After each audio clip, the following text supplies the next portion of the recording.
नमस्कार दोस्तों, मैं सोनम जैन और आप सभी देख रहे हैं एसजे सोनम, जहां पर आप सभी को मिलती है हर दिन एक नई कहानी देखने के लिए। और आज की कहानी है अनचाही साथी भाग 9। यदि आप सभी को ये कहानी पसंद आए तो चैनल को सब्सक्राइब जरूर कीजिएगा और पास में जो बेल आइकन का बटन है उसे भी प्रेस करना बिल्कुल ना भूलें, क्योंकि उसी से मिलेंगी आप सभी को मेरी आने वाली हर कहानी की नोटिफिकेशन। कहानी पसंद आने पर वीडियो को लाइक जरूर करें, क्योंकि जब आप करते हैं वीडियो को लाइक तो मुझे मिलती है नई नई कहानियाँ लिखने के लिए प्रेरणा। और हाँ, कहानी को अपनों के साथ शेयर जरूर कीजिएगा। तो चलिए कहानी शुरू करते हैं। संजना गुस्से में अपना सामान पैक कर रही थी और सोच रही थी कोई किसी के साथ इतना गलत कैसे कर सकता है। मैंने तो माँ जी को हमेशा अपनी माँ समान समझा था और उन्होंने मेरी ज़िंदगी बर्बाद कर दी। आखिर क्यों उन्होंने मेरी शादी रोहित से कराई, जबकि रोहित चाहता ही नहीं था मुझसे शादी करना। आखिर क्यों उन्होंने ऐसा किया। इन सब सवालों के जवाब मांगने के लिए संजना कुसुम जी के कमरे की तरफ जाती। तभी कुसुम जी संजना से कहती हैं, क्या बहू, तुम्हारे पैर में मोच आई हुई है और तुम चल फिर रही हो। डॉक्टर ने तुम्हें आराम करने के लिए कहा है ना, तो चलो अपने कमरे में और आराम करो। अभी मैं तुम्हारे कमरे में चाय और नाश्ता लेकर ही आ रही थी। तब संजना ने कहा, और कितना नाटक करेंगी आप। कुसुम जी संजना का ऐसा व्यवहार देखकर कहती, क्या हुआ बहू, तुम क्या कह रही हो। कैसा नाटक संजना, आपको नहीं पता। आपसे अच्छा नाटक तो कोई कर ही नहीं सकता। मेरे पैर में चोट आई है, वह तो एक दो दिन में ठीक हो ही जाएगी, लेकिन जो जख्म आपने मुझे दिए हैं ना, जिंदगी भर नहीं भरेंगे। जब रोहित चाहता ही नहीं था मुझसे शादी करना, तो आपने क्यों उसे फोर्स किया मुझसे शादी करने के लिए, सिर्फ घर और इस जायदाद के लिए। आखिर किसके लिए चाहिए आपको इतनी जायदाद। आप इतनी लालची भी औरत हो सकती हैं, मैंने कभी सपने में नहीं सोचा था। एक तरफ हमें एहसास कराती रही कि रोहित हमसे शादी करना चाहता है, और दूसरी तरफ आपने रोहित को मजबूर किया हमसे शादी करने के लिए। आखिर क्यों किया आपने ऐसा। आखिर क्यों खेरा आपने हमारी ज़िंदगी के साथ। आखिर होती कौन है आप हमारी ज़िंदगी के साथ खेलने वाली। तभी मीना जी आती हैं और संजना से कहती, संजना एक और शब्द मत बोलना कुसुम के बारे में, वरना मुझसे बुरा कोई नहीं होगा। तब संजना ने कहा, यही बात यदि उस दिन आप इन्हें समझाती तो अच्छा होता, जिस दिन इन्होंने रोहित को मजबूर किया था मुझसे शादी करने के लिए। उस दिन आपने इनसे क्यों नहीं पूछा कि रोहित की मर्जी के खिलाफ संजना की शादी कराना सही नहीं होगा। तुम गलत कर रही हो। कम से कम एक बार आपको तो इन्हें समझाना चाहिए था, लेकिन आप सब कुछ चुपचाप सुनती रहीं और देखती रहीं। आप सब कुछ जानती हो भी इनका ही पक्ष लेती हैं। आखिर क्यों। इनकी वजह से रोहित के पापा इस दुनिया में नहीं हैं। इनकी वजह से रोहित से उनके पापा नफरत करने लगे थे, और इन्होंने ही रोहित के पापा की प्रॉपर्टी जानबूझकर अपने नाम पर कराई, और आज रोहित को मजबूर किया मुझसे शादी करने के लिए, और मेरी और रोहित दोनों की जिंदगी बर्बाद कर दी। संजना गुस्से में बहुत कुछ कहती जा रही थी और कुसुम जी ये सब कुछ सुन रही थी। सच जानने के बाद संजना कुसुम जी को दोषी कह रही थी। संजना अपने गुस्से को कंट्रोल नहीं कर पा रही थी और ना जाने क्या क्या कहती जा रही थी, और संजना की यह बातें कुसुम जी के दिल को चुभती जा रही थी। मीना जी संजना से शांत होने के लिए कहती, लेकिन संजना शांत होने का नाम नहीं ले रही थी। वही कुसुम जी से पूछती, बोलिए आखिर आपने यह सब कुछ क्यों किया। कुसुम जी सिर्फ इतना ही कहती, अभी तुम बहुत गुस्से में हो, जब तुम्हारा गुस्सा शांत हो जाए तब मैं तुम्हें सब कुछ सच सच बताऊंगी। यही कहकर कुसुम जी अपना बैग उठाती और ऑफिस के लिए निकल जाती, लेकिन संजना चिल्ला कर कहती, मैं आपको इतनी आसानी से माफ़ नहीं करूंगी। कुसुम जी कार में बैठकर ऑफिस के लिए जाने लगती और संजना भी अपना सामान लेकर घर से बाहर जाने लगती। तभी मीना जी संजना का हाथ पकड़कर रोकती। तब संजना कहती, दादी मेरा हाथ छोड़िए, अब मैं किसी के भी रोकने पर नहीं रुकूंगी। इस घर से मुझे सिर्फ धोखा मिला है और मैं ऐसे घर में कभी नहीं रहना चाहूँगी। तब मीरा जी कहती, तुमने कुसुम पर इतना बड़ा आरोप लगा दिया, एक बार उसकी बचाई भी तो सुनती जाओ। तुम्हें इस घर से जाना है तो जाओ, मैं तुम्हें नहीं रोकूंगी। संजना कहती, मैं सब कुछ सच जान चुकी हूँ। रोहित ने मुझे सब कुछ बता दिया है। इनकी सारी असलियत मेरे सामने आ चुकी है, मुझे और कुछ भी नहीं जानना।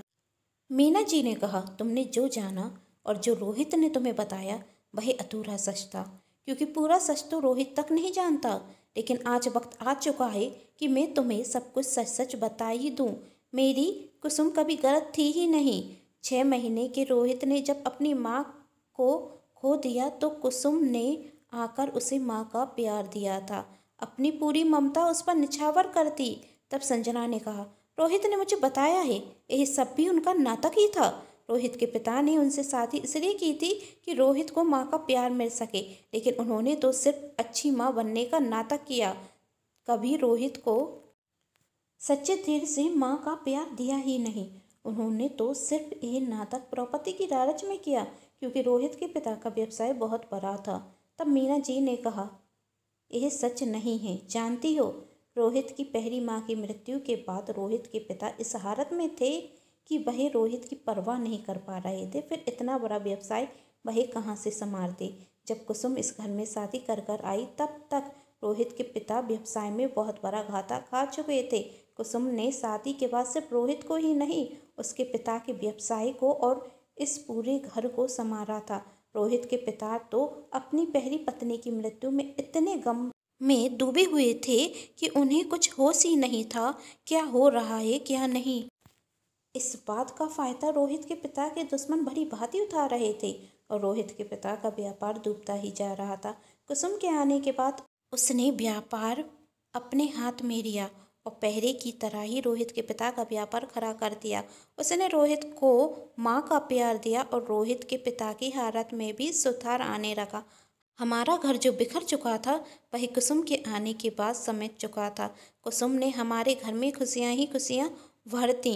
हम सब बहुत खुश थे और मैं भी बहुत खुश थी कि मेरा बेटा पहले की तरह हो गया है और मेरे नाती को उसके जीवन में कभी माँ की कमी नहीं होगी। कहते हैं अंधेरे के बाद सुबह जरूर होती है, ऐसा ही मुझे प्रतीक हो रहा था, लेकिन मैं भूल चुकी थी कि सुबह के बाद अंधेरा भी होता है। ऐसा ही होने वाला था। एक दिन रोहित के पिता की हालत कुछ ज़्यादा ही बिगड़ गई और जब रोहित के पिता ने चेकअप कराया तो वह एक गंभीर बीमारी से गुजर रहे थे। उसकी जिंदगी अब चंद दिनों की मेहमान ही रह गई थी।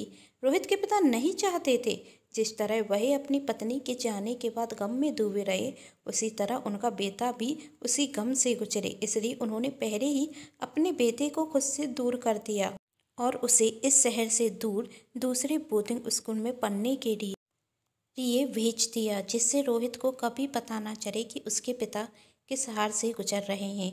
और एक दिन वह आया जब रोहित के पिता इस दुनिया से चले गए।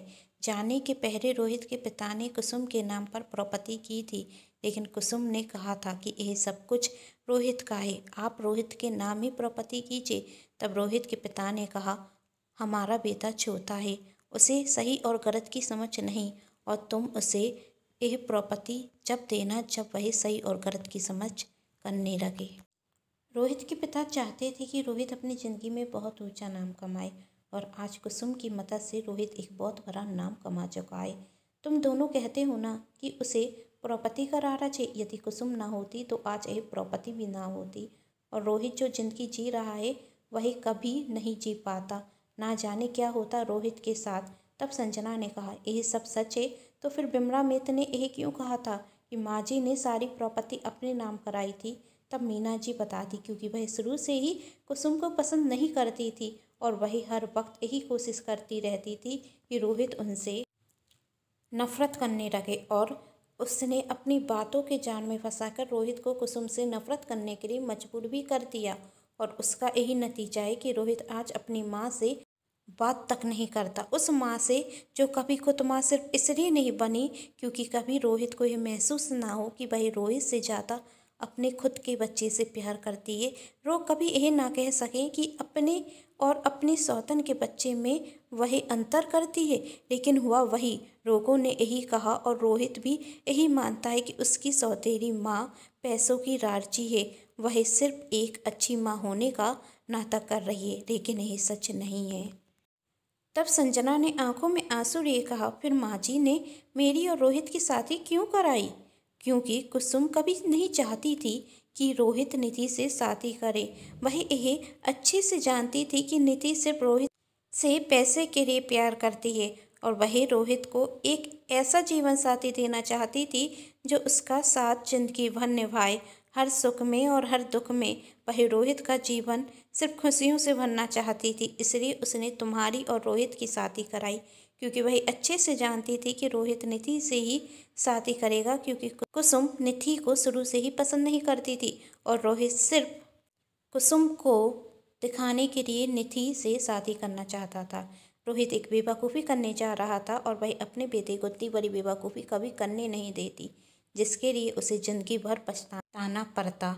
इसलिए उसने रोहित के सामने शर्त रखी।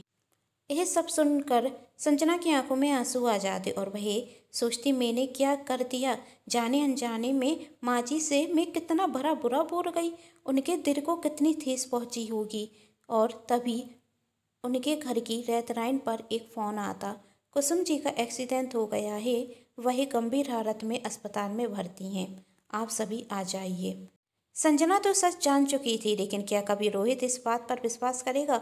और कहानी में आगे क्या क्या होगा जानने के लिए कहानी का अगला भाग जरूर देखें, जिसके लिए कर लीजिए चैनल को सब्सक्राइब, क्योंकि जब भी मैं लेकर आऊँ कहानी का नया भाग तो आप सभी को पता चल सके। कहानी पसंद आने पर चैनल को सब्सक्राइब जरूर कीजिएगा, वीडियो को लाइक एंड शेयर भी कर दीजिएगा। Thanks for watching.